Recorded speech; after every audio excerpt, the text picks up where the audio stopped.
Olá pessoal, tudo bem? Vamos mais uma videoaula, né, para que a gente possa trabalhar esse conteúdo de citologia genética, né, com mais precisão. Então, vamos falar hoje de membrana plasmática. Já falamos na aula anterior sobre as organelas membranosas e agora vamos falar da membrana plasmática. Qual função, como ela é formada. Então, a membrana plasmática é uma bicamada, é formada por uma bicamada lipídica espontânea, contínua, fluida e relativamente impermeável. Relativamente por quê? Porque ela tem uma certa permeabilidade.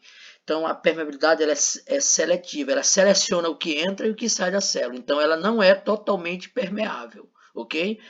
Então, ela tem uma barreira seletiva, transporte de substâncias, reconhecimento entre células, receptores químicos. Essa é a função principal. Na membrana plasmática, tem todas as estruturas que vão reconhecer uma célula com a outra, reconhecer uma proteína que vai entrar e que vai sair, entendeu? Nesse sentido, tá? Não é assim aleatório. Então, esse meio extracelular e o meio intracelular, ela é estabelecido uma barreira, que é uma barreira seletiva através da membrana plasmática, que possa fazer esse controle de quem entra e quem sai da célula, ok? Então, a membrana plasmática é formada por uma molécula anfipática. O que é isso? É um fosfolipídio, que tem aproximadamente uma região polar e uma região apolar. Se vocês observarem, essa cabecinha aqui é a região polar. Por que polar, professor? Porque ela tem afinidade com água, por isso que é chamado de hidrofílica. E a caudazinha é chamada de apolar ou hidrofóbica, porque ela não tem afinidade com água, e sim com lipídios, tá? E água e lipídios, gordura não se mistura, vocês sabem disso.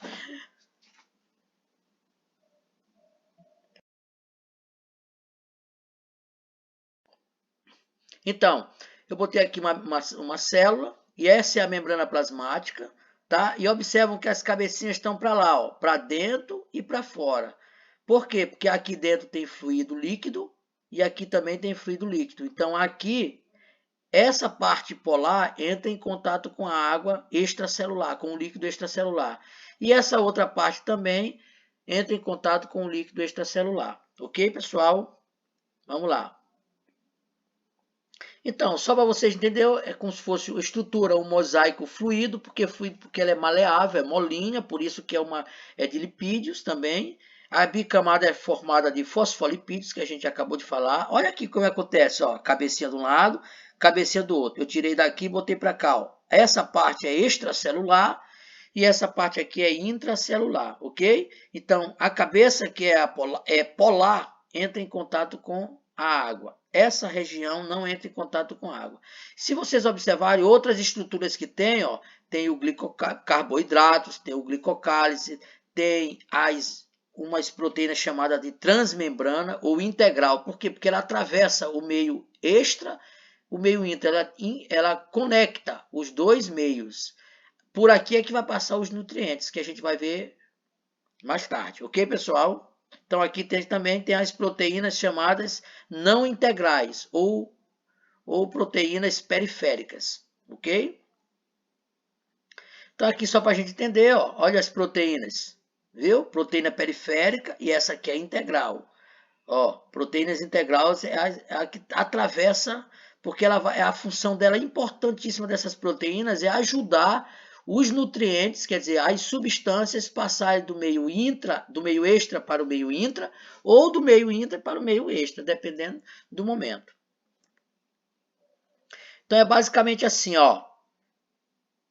A permeabilidade da membrana acontece por transporte, que a gente chama de transporte ativo, passivo e por difusão facilitada. Tem dois tipos de transporte, ativo e passivo, que a gente vai estudar agora, ok? Ó, passa, permeabilidade, o que é isso? Deixa passar o que ela quer entre as proteínas ou entre a bicamada lipídica mesmo, ok? Sem precisar de proteína, que a gente vamos já ver isso aqui, ok?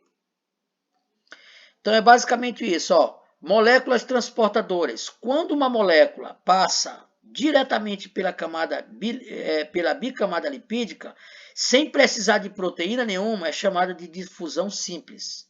Porque não precisou de ninguém para ajudar ela a atravessar a membrana. Quando ela precisa de uma proteína, uma transmembrana, aquela proteína, aí é chamada de difusão, né, mediadora por canal. É transporte passivo por difusão facilitada. Por quê? Porque tem alguém facilitando a entrada da molécula, ok? E quando, através de uma proteína transportadora, precisar gastar energia, é chamado de transporte ativo. É quando vai do menos concentrado para o mais concentrado, ok? A molécula ela vai gastar energia para sair ou gastar energia para entrar. A gente chama de transporte ativo. Então é basicamente assim, ó. Quando ela passa pelo meio dos lipídios, ó, da camada fosfolipídica, sem precisar de ninguém para ajudar ela, é chamado de difusão simples. É um transporte passivo chamado de difusão simples. E esse passivo aqui, ó, difusão facilitada, ele precisa de uma proteína, mas não gasta energia, ok? Agora aqui não, ó, ele precisa e gasta energia. Isso aqui é ATP, adenosina trifosfato, quer dizer, é a energia que está gastando para jogar uma molécula de dentro para fora ou de fora para dentro. Essa membrana aqui, essa proteína aqui é chamada de bomba de sódio e potássio. Então, para ter um transporte ativo, tem que ser através de umas bombas, jogando elas para fora. Então, a bomba, quando a gente liga uma bomba, gasta energia. É nesse sentido aqui que a gente vê na membrana celular, ok? Então, tipos de transportes. Transporte passivo ou difusão facilitada, conduzido pelo gradiente de concentração, do meio mais concentrado para o meio menos concentrado. Não há gasto de energia, pessoal, no transporte passivo. No ativo, sim, contra o gradiente de concentração, do meio menos concentrado para o meio mais concentrado. Mas existe uma regrinha aqui que depois a gente vai ver melhor, tá? Não necessariamente de gradiente de concentração que a gente está falando aqui. Tá? Há gasto de energia, quer dizer, vai gastar ATP, que é a energia do nosso organismo. Vai gastar glicose, para quebrar a glicose, que a gente vai aprender depois, que a glicose é a primeira fonte de energia do nosso organismo. A proteína que realiza é chamada de bomba. Então, existe uma bomba chamada bomba de sódio e potássio. Olha lá, ó. Aqui é o sódio, Na+, e aqui é o potássio. Se vocês observarem, ó, entra 2 potássio e sai 3 sódio. Meio extracelular e meio intracelular. A bomba de sódio e potássio ela gasta energia. É por isso que é chamada de transporte ativo. Ó. Entra 2 potássio, a bomba joga e ó, joga 3 sódio para fora. Olha como ela vai gastando energia. Ó. O ATP. Ok? Então, já que a gente já aprendeu sobre a membrana plasmática, então vamos a algumas perguntinhas básicas aqui para a gente entender. Ó, explique o que é uma molécula anfipática e qual o seu papel na constituição da membrana plasmática. É isso aí que você está pensando. A molécula anfipática é o fosfolipídio que tem duas partes, uma polar e uma apolar. Não é isso? A polar tem afinidade com a água e a apolar não tem afinidade com a água. Exatamente.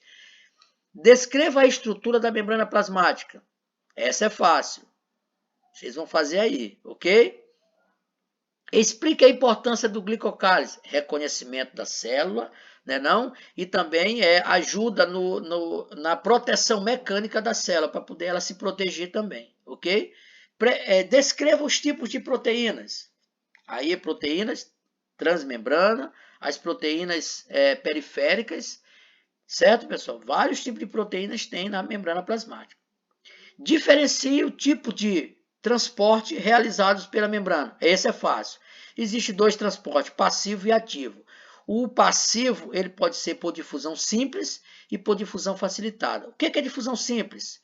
É quando a molécula, os gases, por exemplo, não precisam de proteína nenhuma. Quando ele passa diretamente entre a bicamada lipídica e não precisa de proteína para ajudar, não precisa de ajudinha. Mas o transporte passivo por difusão facilitada, ele precisa de uma membrana para ajudar a molécula entrar na célula ou sair da célula.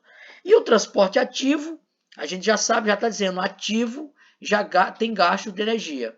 Geralmente a gente dá o exemplo da bomba de sódio e potássio, tá? Que joga 2 potássio para dentro da célula e, ao mesmo tempo, né, tira da célula 3 sódio. E nesse momento, há gasto de energia, de ATP. Ok, pessoal? Então, aí algumas referências para vocês procurarem alguns livros para estudar, né, mais aprofundado. Espero ter ajudado e até a próxima, pessoal. Valeu, galera!